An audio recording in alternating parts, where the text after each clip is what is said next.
جی دوستوں، میں ہوں عبدالباسط، آپ کی خدمت میں حاضر ہوں اور بات آج مختصراً کر لیتے ہیں افغانستان کی۔ ابھی دوحہ میں ایک کانفرنس ہوئی ہے، یونائٹڈ نیشنز نے اس کو کنوین کیا تھا، اور اس میں بہت سے ممالک تھے، تقریباً 20-22 ممالک کے قریب، جس میں پاکستان اور بھارت بھی شامل تھے، چین بھی تھا، امریکہ بھی تھا، برطانیہ بھی تھا، لیکن رشیا وہاں نہیں تھا۔ شاید بلایا ہو، رشیا نے فیصلہ کیا ہم نے نہیں آنا۔ بہرحال یہ ایک میٹنگ ہوئی، اور انٹرسٹنگ بات یہ ہے کہ افغانستان ڈسکس ہو رہا تھا اور افغانستان کی حکومت وہاں نہیں تھی، کابل گورنمنٹ وہاں پہ نہیں تھی، کیونکہ کوئی بھی ملک اس وقت افغانستان کی حکومت کو تسلیم نہیں کر رہا، طالبان کی حکومت کو، تو ان کو نہیں بلایا گیا۔ اب مجھے سمجھ نہیں آتی کہ افغانستان کی حکومت ہے، جو بھی آپ ان سے اتفاق کریں، ان کے نظریات سے اختلاف کریں، یہ الگ بات ہے، لیکن سوال یہ پیدا ہوتا ہے کہ افغانستان میں جو طالبان کی حکومت ہے، ان سے بغیر انگیج کیے کس طرح آپ افغانستان کے مسائل حل کر سکتے ہیں؟ اگر آپ کو ہیومینیٹیرین ایشوز پہ آپ کے کنسرنز ہیں، یا خواتین کے جو رائٹس ہیں ان کے بارے میں آپ کو ایشوز ہیں، یا پھر آپ for that matter inclusive government بھی وہاں چاہتے ہیں، تو کس طرح یہ ہو سکتا ہے کہ آپ بغیر طالبان کے انگیج کر کے یہ ساری چیزیں آپ کروا لیں؟ میں پہلے بھی کہتا رہا ہوں کہ طالبان کو آئسولیٹ کر کے نہیں، بلکہ انگیج کر کے آپ بہت سی چیزیں کروا سکتے ہیں اگر آپ چاہتے ہیں، لیکن سوال یہ پیدا ہوتا ہے کہ آپ چاہتے ہیں کہ نہیں چاہتے۔ بہت سے لوگ یا بہت سے ممالک ابھی ایسے بھی ہیں جو شاید یہی چاہتے ہیں کہ افغانستان اس طرح ہی رہے، کوئی بھی جو ہے افغانستان حکومت کے ساتھ انگیج نہ کرے، اور وقت کے ساتھ ساتھ انسٹیبلٹی وہاں پہ ہو، کیونکہ اس کا لامحالہ جو ہے اثر پاکستان پہ بھی پڑتا ہے۔ تو یہ ایک عجیب بات ہوئی کہ ان کو نہیں بلایا گیا۔ اس سے پہلے آپ کو یاد ہوگا کہ سمرقند میں، ازبکستان کا بڑے ہی خوبصورت اور تاریخی شہر ہے، وہاں پہ بھی ایک جو افغانستان کے نیبرز ہیں ان کے فارن منسٹرز کی ایک کانفرنس ہوئی، جس میں رشیا بھی شامل تھا، لیکن ہمارے فارن منسٹر وہاں نہیں جا سکے۔ منسٹر آف اسٹیٹ وہاں پہ گئیں، ہنا ربانی کھڑ صاحبہ۔ اس جو یو این، جو دوحہ میں جو یو این کی طرف سے کانفرنس ہوئی، اس میں بھی ہماری وزیر مملکت ہی گئی تھیں، کیونکہ اس وقت افغانستان پہ کوئی اسپیشل انوائے بھی ہمارا نہیں ہے۔ تو بہرحال وہ میٹنگ تو ہو گئی، وہی کلوز ڈور میٹنگ تھی، لیکن یہی اطلاعات ملی ہیں کہ یہی کہا گیا ہے کہ جی افغانستان جو ہے، اور انٹرسٹنگلی جو سمرقند میں ملاقات ہوئی تھی، جو کانفرنس ہوئی تھی، اس میں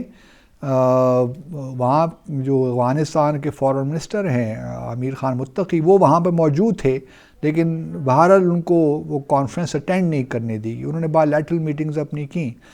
اب امیر خان جو متقی ہیں وہ پاکستان بھی آ رہے ہیں شاید 6 مئی سے،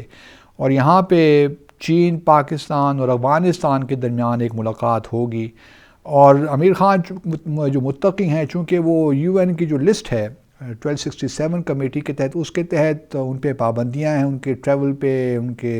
تو ان کو ہر بار اجازت لینی پڑتی ہے اگر وہ پاکستان سے،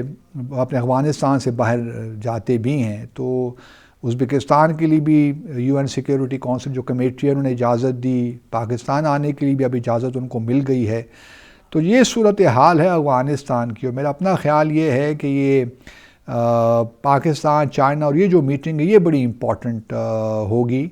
اور میں سمجھتا ہوں کہ پاکستان اور چائنا کو خاص طور پہ کچھ ایسا انگیجمنٹ کا پروسیس کرنا چاہیے، کیونکہ ہمارے لیے سنا یہی ہے کہ یہ جو میٹنگ ہے یہ ایک لحاظ سے کنیکٹیویٹی سی پیک کے حوالے سے بڑی امپورٹنٹ ہے، اور کس طرح افغانستان کو بھی اس میں شامل کیا جائے، اور پھر سینٹرل جو land lock Central Asian republics ہیں ان کو کس طرح اس میں شامل کیا جائے۔ تو لیٹس ہوپ کہ یہ چیزیں کچھ ٹھیک ہو جائیں، لیکن میں یہی کہتا رہا ہوں کہ افغانستان کی جو حکومت ہے، طالبان کے ساتھ ہمیں انگیج کرنا ہے، اور یو این کو بھی چاہیے اور دنیا کو بھی چاہیے، اگر واقعی چاہتے ہیں کہ القاعدہ کا مقابلہ کریں، آئی ایس کا مقابلہ کریں، اور باقی جو تنظیمیں ہیں، دہشت گرد تنظیمیں، ان کا مقابلہ کریں، ان کو ختم کریں، تو بہت ضروری ہے کہ افغانستان کے ساتھ کوآپریشن کے ساتھ ان کو آگے ان کے ساتھ لے کر چلا جائے. انلیس کہ ہم چاہتے ہیں کہ جو ریزسٹنس فورس ہے اس کو ہم آرمڈ کرنا شروع کر دیں اور ان کو آرگنائز کرنا شروع کر دیں طالبان کے خلاف، پھر تو افغانستان ایک اور لمبی طویل سول وار میں چلا جائے گا. اس وقت سب سے اچھا موقع ہے کیونکہ افغانستان تقریباً پورے افغانستان میں ان کا کنٹرول ہے اور یہی وقت ہوتا ہے، اور جو بین الاقوامی قانون ہے اس کے تحت بھی افغانستان کی جو حکومت ہے وہ تمام شرائط پوری کرتی ہے کہ ٹیریٹری بھی ان کے کنٹرول میں ہے، لوگ بھی جو ہیں وہ تمام انہوں نے ایڈمنسٹریشن بھی ان کے پاس ہے، تو کوئی ایسی چیز نہیں ہے جو ان کے آڑے آئے. اگر آپ یہ کہیں کہ جی وہاں الیکشنز ہوں، انکلوسیو گورنمنٹ ہو، یہ ان کا پریروگیٹو ہے، وہ کرتے ہیں نہیں کرتے، پھر تو آپ دنیا کے ہر ملک کے بارے میں یہ کہنا شروع کر دیں کہ جی انکلوسیو گورنمنٹ ہو، یہ ہو، ڈیموکریسی ہو، تو یہ باتیں نہیں چلتی. طالبان کے جو افغانستان کا کلچر جانتے ہیں، جو طالبان کو جانتے ہیں، ان کو معلوم ہونا چاہیے کہ وہ تو فارن آکوپیشن کے خلاف جنگ کر رہے تھے اور ان کو 2001 میں ہٹایا گیا تھا، یہ بھی ہم جانتے ہیں بائی فورس، اور انہوں نے کبھی تسلیم نہیں کیا، وہ اپنے آپ کو لیجیٹیمیٹ حکومت سمجھتے تھے، اور یہی افغانستان کی تاریخی بدقسمتی سے رہی ہے. لیکن یہ بات ضرور ہے کہ طالبان کو فلیکسیبلٹی شو کرنی چاہیے. جہاں تک خواتین کا ایشو ہے، وہ افغانستان کے کانسٹیٹیوشن کو بھی نہیں مانتے جو 2001 کے بعد وہاں پہ بنایا گیا،